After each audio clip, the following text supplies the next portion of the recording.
Hi everybody, it is Julie. Welcome back to Pages and Pens. Today I'm here with the introduction to my June wrap-up. This one is going to still be a once every 2 weeks kind of a wrap-up, and whew, thank goodness I got back from BookCon and wanted to read for a little bit because I had not read a single thing as of like the 5th of June. But today is the 7th and I have finished 4 things. So I have a little bit of an update for you. We're going to go over the books that I've already read in June. Let's get into the wrap-up.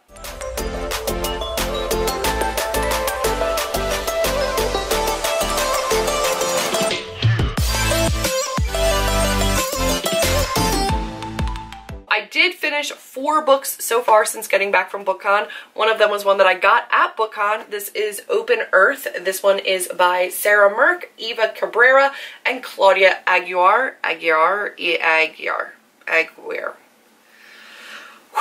I am sorry. This one is a super awesome space-based, like something has happened on Earth. The scientists have gone into space. There's a ton of people in space. And this follows people on one ship and I believe Riggs. They call her Riggs. Riggs is our main character down here. She's a plus-size beauty. She's gorgeous. And this follows a polyamorous community in space. So essentially, they don't believe anymore in monogamy because the genetic pool just needs to kind of be continued, but also just because polyamory makes sense to them. This one was really cool. It was not super plot heavy. I loved looking at the relationships. I loved looking at the open communication. Like the entire motto of this ship is that you need to be honest and open and communicate well or else everything falls apart, and which is incredibly essential in any relationship, especially polyamorous relationships. She is with this guy. I forget his name. This guy is also with this guy, and this girl's also with this guy, and he's with other girls, and it's everybody on the ship is having lots of sex, but it's super awesome and open, and it was really, really cool. Like, I really enjoyed it. I will for sure be checking out the rest of these because I just thought it was a really interesting premise. It was super sex positive. I love that our main character is a plus-size woman. It also has established that the actual like language of Earth and these centers is Spanglish. It's like a combination of Spanish and English, so you do get a lot of Spanish spoken in this as well. I don't speak Spanish, but I was able to stay like with the story regardless of the use of Spanish words. The art style in this is really neat. That's naked people. Let's try to avoid that. But the art style is really cool, and I actually really enjoyed it. So that was a 4-star read for me. Then I read one of my drunk book hauls. This is 145th Street, and this one is by Walter Dean Myers. This one was a 4-star read as well. This centers around 145th Street in Harlem, and there's a whole bunch of stories that go around this, and they are like heartbreaking and heartwarming. It is short story versions of The Hate U Give, the drugs and the crime and the violence and the police relationships, and then also the dedication to neighbors and to the elderly.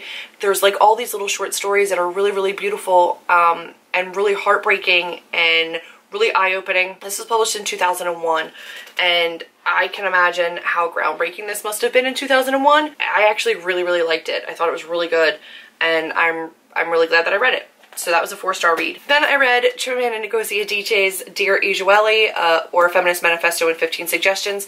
This is actually a free promotion from BookCon. There's like a little sticker on here that says Penguin Random House BookCon free promotional copy. Much like her We Should All Be Feminists, it felt like obvious statements, but that's coming from somebody who is a feminist. I think that this was more of a love letter and a letter to women raising girls, which is literally what this is. This is a letter that Chimamanda wrote to her friend about raising a daughter as a feminist. And so this is really kind of about parenting and raising the next generation and how to instill from a young age a lack of gender roles and the wording that we use around children to instill in them empowerment and strength. It was good. It was a 4-star read. I think that all of the points were absolutely valid. I don't think any of them were like mind-blowing and earth-shattering. Like, they're things you know. They just might not be things that you are actively thinking about and conscious of when raising children or going about your day-to-day life. But you don't read any of these and go, oh my god, you're right. Great to have in a little condensed version like this. So I'm really glad I got that and read that. Then I finished my first novel of the month, and that is Snow Like Ashes by Sarah Rosh.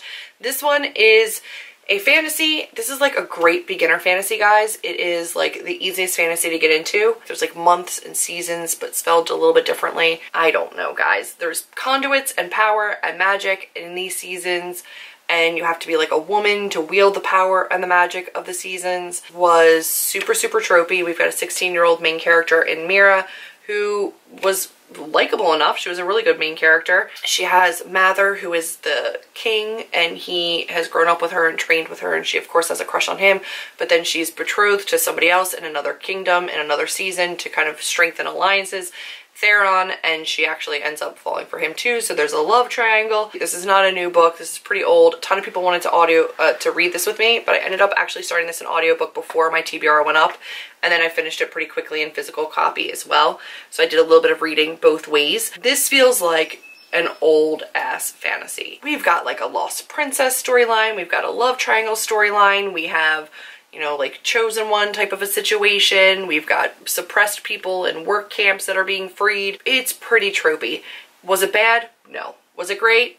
No.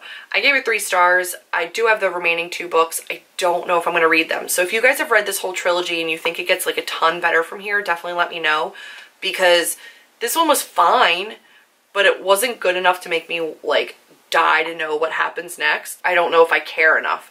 So let me know if you guys have read this whole trilogy, if it gets like a ton better, or what you thought about it, because it was perfectly okay, but it was just a 3-star. Like, it was not impressive. Let me know if I should continue. 4 books read. Hopefully I will have more read for you by the time this wrap up needs to be done. But that's it for the vlog style portion of this part of the wrap up, and I'll touch base with you when I have more that I've read. Hi guys, I'm here with a little bit of a reading update. I finished First and Then by Emma Mills. I have a couple little tabs in here. I didn't love it. I gave it 3 stars. It was okay. It wasn't great. Like, I didn't like the friendships in this as much as I did in This Adventure Ends. There was also like a weird twist again at the end, kind of like Foolish Hearts, where there was like a reveal of information that I felt like could have been given a little bit earlier to like just make a little bit more sense. Like, it just felt like a little bit thrown in there. I don't know. There was a really cute relationship between Devon and her cousin, Foster. Yeah, I think, that comes and stays with her, and her parents end up adopting him because his dad has passed away and his mom's just kind of like a hot mess of a mom. So there's a really, really cool family dynamic. I think Emma Mills does family really well. Just didn't love the friend group in this as much. The love interest in this was interesting, but again, just like gross miscommunication where it just didn't make sense. I think This Adventure Ends is some kind of anomaly for me because I love it, but this one was just okay, so 3 stars there. And then just to update you, I'm currently reading Sawkill Girls by Claire Legrand. This one is a buddy read, and I am almost on that. I need to be done this today. I also should have been reading Circe, whatever the hell it is. Should have been reading that starting on the 11th. Today's the 12th, and I didn't bring it up the mountains with me. So I'm not reading that, and I should have been. So whoops. But so far, this is probably shaping up to be a 3-star book. Again, I'm not done it, but I don't love the characters. Don't really love the plot. Feels a little Scooby-Doo-ish. It's pretty awesome in way of diversity.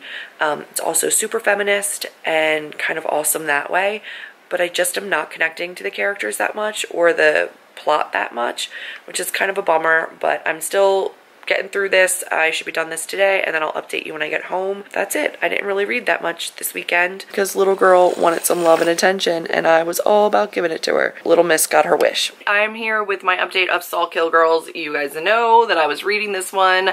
Up the Mountains, I updated you a tiny little bit, and I have finished this now, and I have gone with a 3-star rating. I have a full review on Goodreads that I'm going to link down below because I feel like I go over the plot and all the characters and just what I think about it in that like really, really well. Like, I went really long into detail on that one. But overall, it started off kind of creepy and kind of cool, and then it turned really like Scooby-Doo and ridiculous. An agency, like a male-run society that was here to fight evil. I know that they kind of stand for the patriarchy, and these 3 young girls are kind of taking on the patriarchy, and it's like super feminist, and they're gonna band together and take down the men. There were some really funny, really great like little one-liner quotes in this about like, of course, like, why isn't the monster killing white old men? You know, they're killing young girls instead. Like, why aren't they killing white old men? And No group of like old white men is going to tell me what to do. There was amazing, amazing diversity in this in terms of a bisexual relationship. There's a bisexual girl who's in a female-female relationship. There is an African-American girl who is in an interracial relationship, and she is on the ace spectrum. She's ace on the page. There's a whole discussion about ace and ace people still falling in love and how they feel towards sex and how their lack of desire to have sex like affects their relationships and society's view of them. It was amazing. It was actually really well done. I loved the discussions that took place in this. I love that the friends like mess up and the other girls don't just like let them get away with it. They sit there and they're like, I'm angry at you and it's not okay. There's this collector, this like evil that's on this island, and he kind of started off like he could be creepy, and then he turned really, really cartoony to me, and I never really got it. I never really felt connected to the character, the villain, like anything. There were some really great discussions about like owning your body and taking your body back for yourself after it's been like claimed by somebody else. Just loving somebody enough to accept them for who they are. One of the best characters in this book is the island itself, who does have a voice, and it's really pretty cool. But I didn't understand the horses on this island. I didn't really understand a lot of the atmosphere of this book. The Wicked Deep did atmosphere really, really well. Sparrow is a place that I feel like I could see in my mind. I could see the movie playing out as I was reading. This one, not so much. I feel like I don't have a clear idea of what this island is at all. There's like other realms in this book that are discussed, and I don't feel like I have a clear idea of what they are at all. I feel like I still don't have a clear idea of different places on the island that were described. It just didn't come alive for me. It's a 3-star book because there's some really great points that are discussed, and then there's just some stuff that really, really fell flat. 5th book read so far this month, and today is the 13th, I think. I'm gonna try to finish Circe before I finish this vlog. I'm here with a dark recap because this will be the last clip for my mid-June wrap-up. I finished Circe. I'm a day early, I think, so I started 2 days late and caught up pretty quickly. I have a whole bunch of beautiful tabs in there. The orange is for plot, yellow is for quotes, red is for romance. So that is what those look like. People love this book. Like, I hear people raving about it, 5-starring it, loving it, loving it, loving it. And I don't know what I was expecting when I went into this, but I didn't get what I expected. Maybe I should have known better. I haven't read Madeline Miller's other book, so I didn't really know kind of what it was. I knew it was going to be like a retelling kind of a story. The writing was stunning. The writing was really beautiful. But this was so boring. It read like a fictionalized school book. It was just mythology and titans and gods and goddesses and names being thrown at you. It felt like I was studying Greek mythology all over again. I never really connected with Circe. I mean, don't get me wrong, she's an amazingly strong, wonderful woman. I enjoyed the take on mythology. Like, if you have to study it, she made it readable. I think for writing alone, the writing is stunning. And there was some really great romance aspects, really great, like, powerful feminist aspects. It felt like nothing happened. Like, I want to compare it to Uprooted, but I hated Uprooted. I don't hate this book. It's a 3-star book. I feel like an uncultured swine and a bad Greek, but like, I just don't get the appeal. I don't know. I'm fine with character-driven books. I've read other character-driven books and really enjoyed them. But this was like character-driven and like nothing freaking happened. I don't care about your island. I don't care about your exile. Like, I just don't care. And that's kind of like the overall arching thing. Like, the writing was absolutely gorgeous, but I just don't care. I didn't enjoy it the way that I wanted to. So maybe everybody's like 5-star rave reviews, like best book ever kind of comments really got in my head. Absolutely, if you're like a fan of mythology, if you're a fan of character-driven stories that are super feminist, like, go for it. Like, I don't know. I'm a fan of super feminist character-driven stories, and still, this one just, like, nothing happens. Nothing happens. And it takes place over, like, centuries. And nothing happens. I can't. Anyway, so yeah, It wasn't for me. 3-star read. That's it for the mid-June wrap-up. Let's hope the end of June ends stronger. That's it for me now. But if you like this video, go ahead and give me a big thumbs up, click subscribe, and I will see all of you in my next video. Bye, guys.